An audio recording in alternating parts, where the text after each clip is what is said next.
Hebreus capítulo 11, versículo 7, a palavra de Deus mostra que só uma família, como está escrito também em Gênesis, e diz: pela fé, Noé, quando avisado a respeito de coisas que ainda não se viam, movido por santo temor, construiu uma arca para salvar sua família.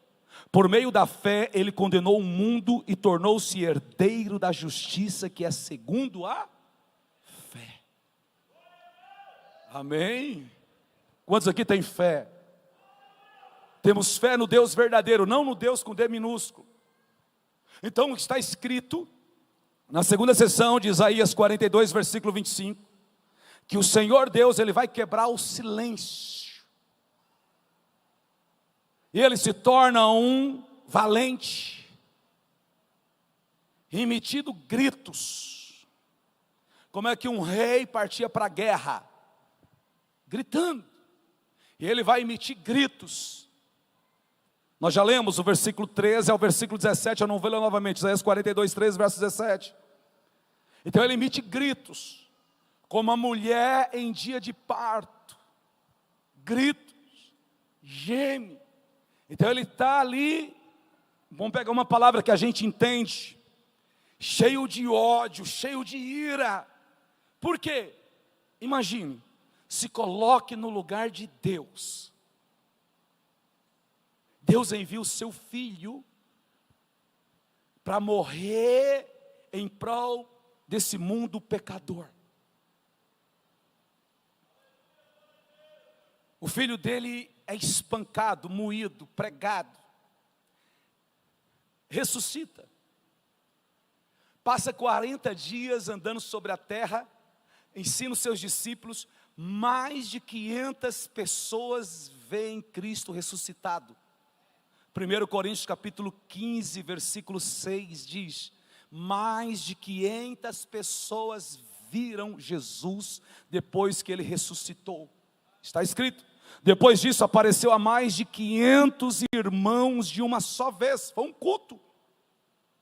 Foi feito um culto e numa congregação com 500 pessoas, a maioria dos quais ainda vive. Paulo diz, muitos daqueles que viram Jesus ressuscitado ainda vive, embora alguns já tenham adormecido, morreram.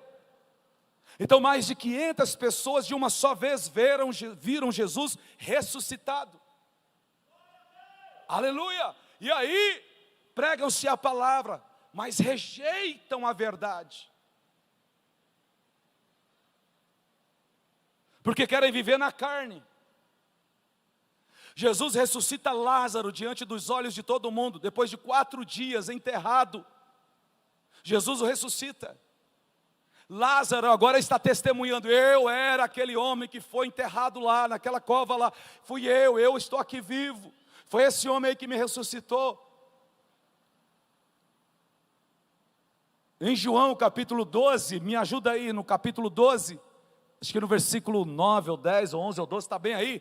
Ele diz o seguinte, e os judeus tramavam para matar Lázaro, porque as pessoas viam Lázaro ressuscitado e passavam a crer. Meu irmão, que cara de pau desses caras, meu irmão. Assim os chefes dos sacerdotes fizeram planos para matar também Lázaro, pois por causa dele muitos estavam se afastando dos judeus e crendo em Jesus. Irmãos, como é que você deixa, aqui os religiosos deixam de servir a Jesus diante de um fato? Lá em João capítulo 11 fala que ele estava 4 dias, cheirava mal, o Senhor o ressuscita, mas para eles viverem segundo o engodo da sua própria carne, eles preferem matar Lázaro. Se mata Lázaro, Jesus vai ressuscitar de novo. Pô, toda vez que vocês mataram, ressuscita. Mataram, ressuscita. Mataram, ressuscita. Mataram, ressuscita. Pronto.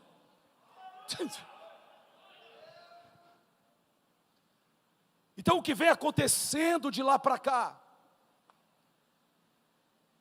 A própria igreja começou a perseguir os cristãos. Veio inquisições. Judeus perseguem cristãos, depois cristãos perseguem judeus. Até hoje matam judeus, matam cristãos, zombam do cristianismo. No Brasil, por exemplo, tem a coragem de chamar Jesus de bicha, aonde Jesus é bicha, irmão. Como é que um bicha tem a coragem de dizer que Jesus é igual a ele? Aonde esse maluco está com a cabeça? Não pode falar maluco, tem que falar maluca. Não, é maluco mesmo. Aonde esse doido? E aquela outra tem a coragem de dizer, meu Deus é gay. Aonde que Deus é gay, irmão? O que um gay faz? O que um bicha faz? Você sabe uma coisa que um gay faz, que um bicha faz? Por que você vai dizer que Jesus é bicha e que Deus é gay? E as esculhambações que fazem a respeito do cristianismo?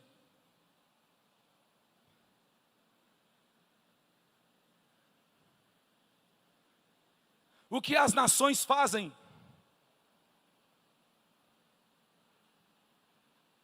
O que os seres humanos fazem? Você tem ideia de quantos litros de sangue a terra é encharcada de sangue de seres humanos que são assassinados? A palavra de Deus diz, o sangue de Abel até hoje clama a mim. O sangue das pessoas que foram assassinadas na terra clamam também.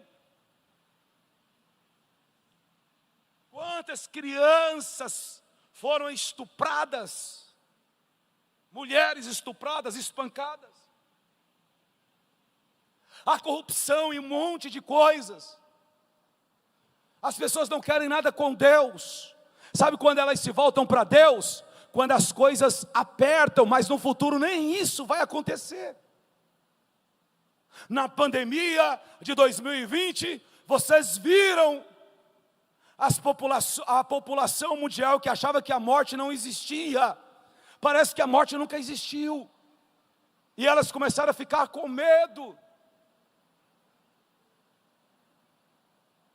Mas se você comparar a quantidade de pessoas que morreram na pandemia com as pessoas que morrem de tuberculose, pesquise aí, dá quase o mesmo número.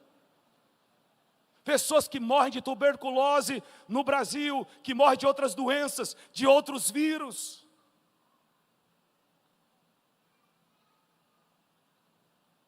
De suicídios.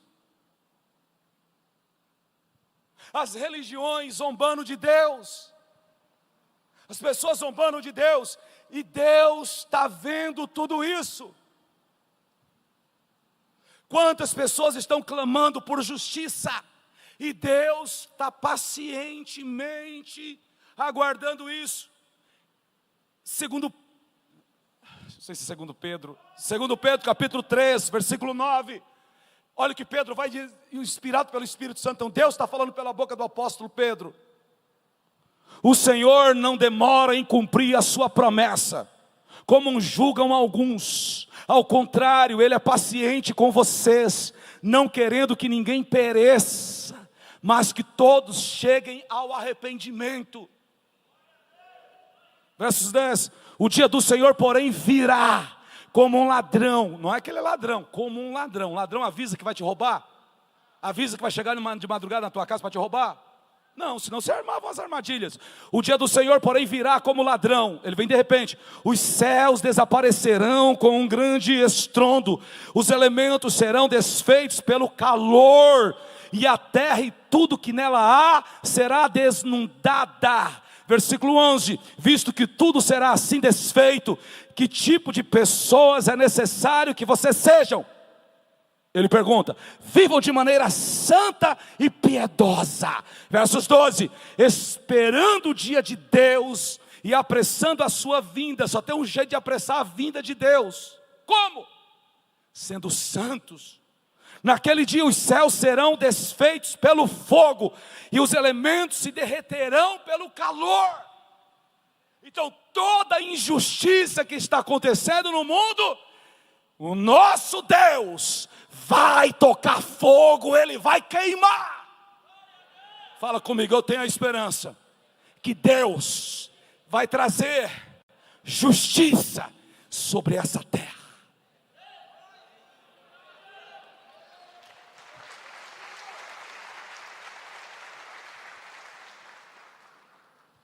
Então a ira dele vai cair sobre a terra. Então você está sendo alimentada por Deus, pelas suas promessas, que Ele vai trazer justiça sobre essa terra. Então não pratique, não se vingue. Entrega nas mãos de Deus. Confie nele, e isso vai te fortalecer por dentro. Por quê? Porque as injustiças, elas têm o prazer de nos desanimar. Sim ou não? Estou desanimado. Não acredito mais em ninguém, não sei o que vai acontecer. Entra um, sai outro, cada um é pior do que o outro. Faz um monte de promessa, bababá, bababá, bababá. O porquê que você acha que, por exemplo, nessa última eleição para presidente, votos brancos e nulos foram milhões, né? De 10 a 20, quase 30, pesquisa aí no Google. 30 milhões de brasileiros não votaram nessa eleição. E esses 30 milhões de brasileiros que não votaram, não pode reclamar. Tem que ficar calado. Fique calado. Se encontrar alguém que não votou, fala para ele, ó. Você contribuiu para o que está acontecendo. Mas por outro lado, estão desanimaram. Fala comigo, eles desanimaram. Só que no seu desânimo, é interessante que sempre o lado ruim é que se fortalece. Até tem uma frase que diz assim: os silêncios dos bons, o silêncio dos justos é o quê? É o triunfo dos maus. É o triunfo dos maus. É uma frase que tem por aí que a gente sabe, as pessoas estão postando por aí, você ouve. Mas eu não estou falando dessas coisas, estou dizendo o seguinte: não permita que as injustiças dessa terra venham abater o teu ânimo, venha desestimular você, venha roubar a tua força, a tua alegria, a tua paz. Você tem um Deus, e Ele, como Ele diz, lá em Romanos capítulo 10, versículo 11, Ele não decepciona ninguém. Romanos 10 e 11 diz, como diz a Escritura, todo aquele que nele confia, jamais será envergonhado. E outra palavra na Ferreira de Almeida, decepcionado. Eu gosto dessa palavra, decepcionado. Jamais será envergonhado, jamais será decepcionado. Fala comigo, levanta a tua mão direita e fala: o meu Deus não nos decepciona. Fala comigo, o meu Deus está no controle de tudo. Fala comigo, o meu Deus está vindo aí. Fala, Ele está vindo aí. Ele está vindo, Ele está vindo, Ele está vindo. E quando Ele voltar, Ele volta irado.